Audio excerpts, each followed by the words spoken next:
Good morning students, I am स्वधा aunty. आप सभी को पहले लास्ट टर्म का एक रिवीजन कराते हैं छोटा सा। आप सभी को याद होगा कि लास्ट टर्म पे हम लोगों ने डेटा एंट्री का जो चैप्टर स्टार्ट किया था वो था बेसिक्स ऑफ वर्ड प्रोसेसिंग। उसमें हम लोगों ने क्या क्या चीज़ें पढ़ी थी, एक छोटा सा रिवीजन। हम लोगों ने सबसे पहले वर्ड प्रोसेसिंग के फीचर्स पढ़े थे, जिसमें हमने ये पढ़ा था कि हम बहुत आसानी से प्रोफेशनल डॉक्यूमेंट्स बना सकते हैं, अपने डॉक्यूमेंट को एडिट कर सकते हैं, उसको पासवर्ड प्रोटेक्ट कर सकते हैं, उसको हम पीडीएफ और एक्सपीएस फॉर्मेट में सेव कर सकते हैं, उसमें हम टेबल इंसर्ट कर सकते हैं। तो ये हमने कुछ फीचर्स वर्ड प्रोसेसिंग के पढ़े थे। इसके अलावा हमने पढ़ा था वर्ड 2007 के फीचर्स। तो वहाँ पे मैंने ये बताया था कि ये सारे फीचर्स तो आपके पास वर्ड प्रोसेसिंग वाले रहेंगे ही रहेंगे, साथ में 3 और फीचर्स जुड़ जाएंगे, जिसमें एक बताया था एंड ऑफ डॉक्यूमेंट मार्कर, जहाँ पे हमारा डॉक्यूमेंट खत्म होगा वहाँ पे हम ये साइन लगा सकते हैं। प्लस हम अपने डॉक्यूमेंट में डिजिटल सिग्नेचर्स ऐड कर सकते हैं। ये डिजिटल सिग्नेचर्स क्या होते हैं ये भी आपको बताया था। ये एक छोटी सी फाइल हो सकती है, एक टेक्स्ट हो सकता है, जो आपकी हर फाइल में आप इंसर्ट कर सकते हो, एंड हम अपनी फाइल को मार्क एज फाइनल कर सकते हैं, जिसके बाद उस फाइल में किसी भी तरीके का कोई भी एडिशन नहीं हो सकता है। उसके बाद हमने पढ़ा कि हम MS वर्ड 2007 को कैसे स्टार्ट करते हैं। तो हमने उस स्टार्ट करने के प्रोसेस में ये देखा कि हम MS वर्ड को 4-5 तरीकों से स्टार्ट कर सकते हैं। कैसे? सी ड्राइव में प्रोग्राम फाइल्स में जा करके वहाँ पे MS ऑफिस का फोल्डर खोल करके, उसके अलावा हम स्टार्ट में ऑल प्रोग्राम्स में जाके MS ऑफिस में जाके MS वर्ड पे क्लिक करके सर्च करके रन करके, और डेस्कटॉप पे अगर उसका कोई शॉर्टकट आइकन बना हुआ है तो हम वहां से उसे खोल सकते हैं। तो ये 5 तरीके आपको बताए थे। आज हम देखेंगे कि होम टैब क्या होता है। इसके अलावा एक और चीज़ हम लोगों ने लास्ट टाइम पे देखी थी, आप लोगों को याद होगा, ऑफिस बटन, जिसमें बताया था कि हम कोई नई फाइल कैसे क्रिएट करते हैं, पुरानी फाइल को कैसे खोलते हैं, सेव कैसे करते हैं, किसी फाइल को दूसरी जगह पे दूसरे नाम से कैसे सेव कर सकते हैं, एक्सपोर्ट इंपोर्ट कैसे करते हैं, और फाइल को क्लोज और सॉफ्टवेयर को बंद कैसे करते हैं। आज हम पढ़ेंगे होम टैब। होम टैब जो बेसिक टैब है आपका वर्ड और टेक्स्ट की फॉर्मेटिंग के लिए। तो होम टैब में क्या क्या चीजें होती हैं, सबसे पहले तो हम ये देखते हैं। होम टैब में पहली चीज है क्लिपबोर्ड, पहली चीज। दूसरी चीज है फॉन्ट, तीसरी चीज है स्टाइल,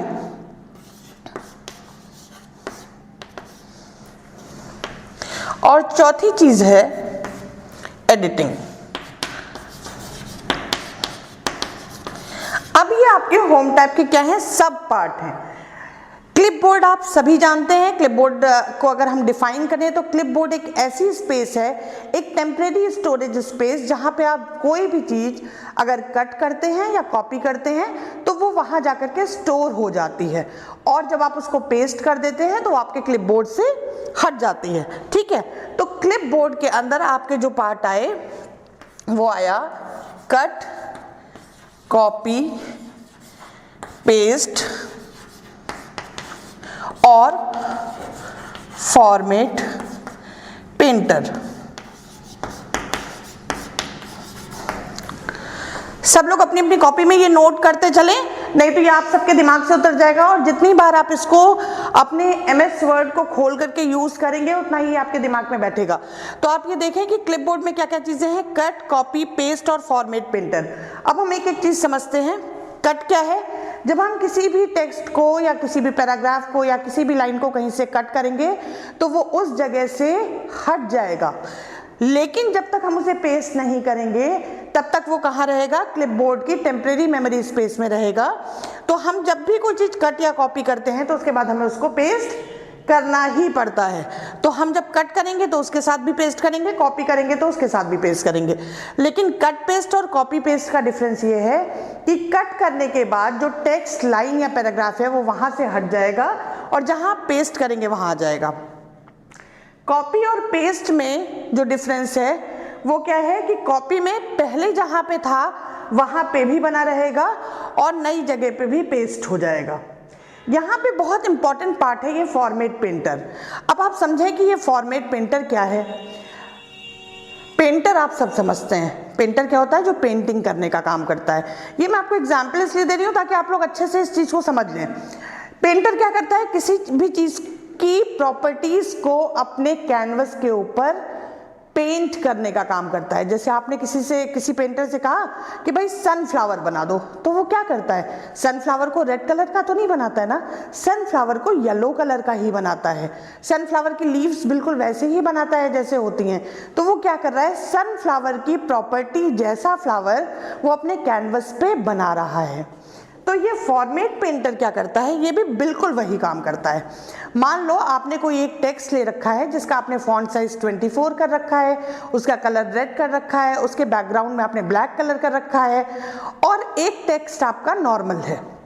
तो आपने नॉर्मल टेक्स्ट पे पहले वाले टेक्स्ट की प्रॉपर्टीज लगानी है। तो अब आप क्या करेंगे, सबसे पहले जिस टेक्स्ट की प्रॉपर्टीज लगानी है आप उसको सिलेक्ट करेंगे, फिर आप फॉर्मेट पेंटर पे क्लिक करेंगे और जिस टेक्स्ट की प्रॉपर्टी चेंज करनी है आप उसको सेलेक्ट कर लेंगे, तो पहले वाले की प्रॉपर्टी दूसरे वाले पे आ जाएगी।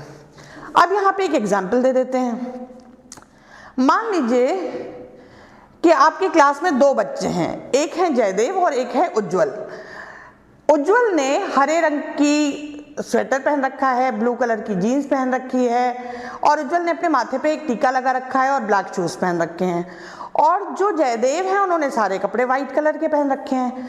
अब आप चाहते हैं कि जो उज्जवल की प्रॉपर्टीज हैं वो किस पे आ जाएं, जयदेव पे आ जाएं। तो आप क्या करेंगे, उज्जवल को सेलेक्ट करेंगे, फिर आप फॉर्मेट पेंटर पे क्लिक करेंगे, फिर आप जयदेव पे क्लिक कर देंगे। तो अब जयदेव के स्वेटर का कलर भी ग्रीन हो जाएगा, जीन्स का कलर ब्लू हो जाएगा, शूज ब्लैक हो जाएंगे और जयदेव को भी एक टीका लग जाएगा। लेकिन यहाँ पे एक ध्यान रखने वाली बात यह है कि दोनों ऑब्जेक्ट एक जैसे होने चाहिए। मतलब आप टेक्स्ट की प्रॉपर्टीज टेक्स्ट पे लगा सकते हैं, पिक्चर की प्रॉपर्टीज पिक्चर पे लगा सकते हैं, शेप की प्रॉपर्टीज शेप पे लगा सकते हैं। अब आप ऐसा नहीं कर सकते कि एक तरफ जयदेव बैठे हैं और एक तरफ टेबल रखी है। आप जयदेव की प्रॉपर्टीज किसी टेबल के ऊपर अप्लाई नहीं कर सकते हैं। एक बॉय के ऊपर, टेबल की टेबल के ऊपर, और ब्लैकबोर्ड की ब्लैकबोर्ड के ऊपर। तो दोनों ऑब्जेक्ट एक तरीके के होने चाहिए। तो ये हो गया आपका क्लिपबोर्ड। इसके बाद आया आपका फॉन्ट। तो अब आप फॉन्ट देखें, फॉन्ट क्या हुआ, फॉन्ट किसी भी टेक्स्ट को लिखने का तरीका। अब फॉन्ट की कितनी प्रॉपर्टीज हो सकती हैं, बहुत सारी प्रॉपर्टीज हो सकती हैं।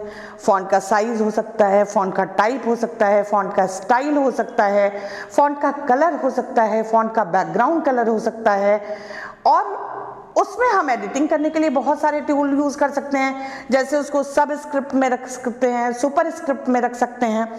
तो एक एक प्रॉपर्टी देखते हैं फॉन्ट का। फॉन्ट की पहली प्रॉपर्टी साइज, इसको पॉइंट में लिखते हैं और ये 8 पॉइंट से लेकर के 72 पॉइंट तक होती है। ठीक है, आप इससे कम और ज्यादा भी कर सकते हैं, पर इससे कम और ज्यादा आपको दिखाई देगी नहीं। ज्यादा होगा तो पेज से बाहर निकल जाएगा और कम होगा अगर आपका तो वो आपको दिखाई ही नहीं देगा। तो हम 8 से लेके 72 तक के फॉन्ट्स यूज कर सकते हैं। फॉन्ट का टाइप में बोल्ड, इटैलिक, अंडरलाइन। फॉन्ट का स्टाइल एरियल, टाइम्स, और बहुत सारे तरीके के फॉन्ट आते हैं जो आप अपने सिस्टम के ऊपर इंस्टॉल कर सकते हैं और उनको यूज कर सकते हैं। तो ये हो गई आपकी 3 चीजें। इसके अलावा फॉन्ट का कलर और बैकग्राउंड कलर। तो आप ये फॉन्ट की प्रॉपर्टीज भी नोट कर लें। ठीक है, इसके बाद फॉन्ट की जो प्रॉपर्टीज हैं उसमें जो आप परिवर्तन कर सकते हैं, एक तो आपका आया सबस्क्रिप्ट, एक आया सुपरस्क्रिप्ट। सबस्क्रिप्ट आपको अगर लिखना है x टू द बेस 2, तो ये 2 क्या हुआ, सबस्क्रिप्ट। और अगर आपको लिखना है x स्क्वायर, तो ये 2 क्या हो गया, सुपरस्क्रिप्ट। तो ध्यान रखिए, सुपरस्क्रिप्ट ऊपर लगती है और सबस्क्रिप्ट नीचे लगती है। इसके अलावा एक जगह लिखा होता है कैपिटल A और एक जगह लिखा होता है बॉक्स में स्मॉल a। जब आपको किसी फॉन्ट का साइज 2 पॉइंट से इंक्रीज करना है, 8 है 10 कर देना है, 12 कर देना है, 14 कर देना है, तो आप बड़ा वाला A यूज करेंगे। और जब 2 पॉइंट से कम करना है तो आप छोटा वाला यूज करेंगे। तो ये हो गई आपकी फॉन्ट की प्रॉपर्टीज। इसके बाद आपकी पैराग्राफ की प्रॉपर्टीज आती हैं। तो पैराग्राफ की प्रॉपर्टीज में लाइन की स्पेसिंग, नंबर सिस्टम, बुलेटिंग, ये सारी चीजें आ जाती हैं। इसके बाद आया आपका स्टाइल मैंने आपको पहले भी बताया था कि styles are predefined way of writing any text. पहले से डिसाइड कर दिया कि इस पेज पे हेडिंग ऐसी होगी, सब हेडिंग इस कलर की होगी, उसका फॉन्ट साइज ये होगा, फॉन्ट स्टाइल ये होगा। जैसे ही आप उस स्टाइल को चूज करेंगे आपका पूरा पेज उसी स्टाइल के अकॉर्डिंग कन्वर्ट हो जाएगा। इसके बाद आपका आता है एडिटिंग, जो कि लास्ट है। एडिटिंग में आप किसी भी टेक्स्ट को फाइंड कर सकते हैं और फाइंड करके उस टेक्स्ट को रिप्लेस भी कर सकते हैं। ठीक है, आप सबने 3 इडियट मूवी देखी है ना। 3 इडियट मूवी में एक सीन में वो एप्लीकेशन का टेक्स्ट चेंज कर देता है जो हीरो है आमिर खान। तो ऐसे ही आपका मान लीजिए बहुत बड़ी सी आप एक बुक लिख रहे हैं, आपने बुक के मेन कैरेक्टर का नाम जो है वो रमेश रख रखा है। अब आप क्या चाहते हैं, आपने 500 पन्ने की किताब रमेश नाम से लिख डाली, लेकिन अब आप चाहते हैं रमेश नाम तो अच्छा नहीं लग रहा भाई, नाम बदल देते हैं। तो आपने क्या किया, आपने फाइंड किया रमेश को, रिप्लेस कर दिया महेश से। तो 500 पन्नों में जहां जहां पे भी रमेश लिखा था हर जगह रमेश क्या हो गए, महेश हो गए। तो आपका काम बहुत आसानी से हो गया। इन चीज़ों को हम डेप्थ में भी ले सकते हैं और उसके लिए अलग अलग भी पढ़ा जा सकता है। अभी हमने आपको होम टैब का एक छोटा सा वानगी बताई है कि होम टैब में क्या क्या चीज़ें होती हैं।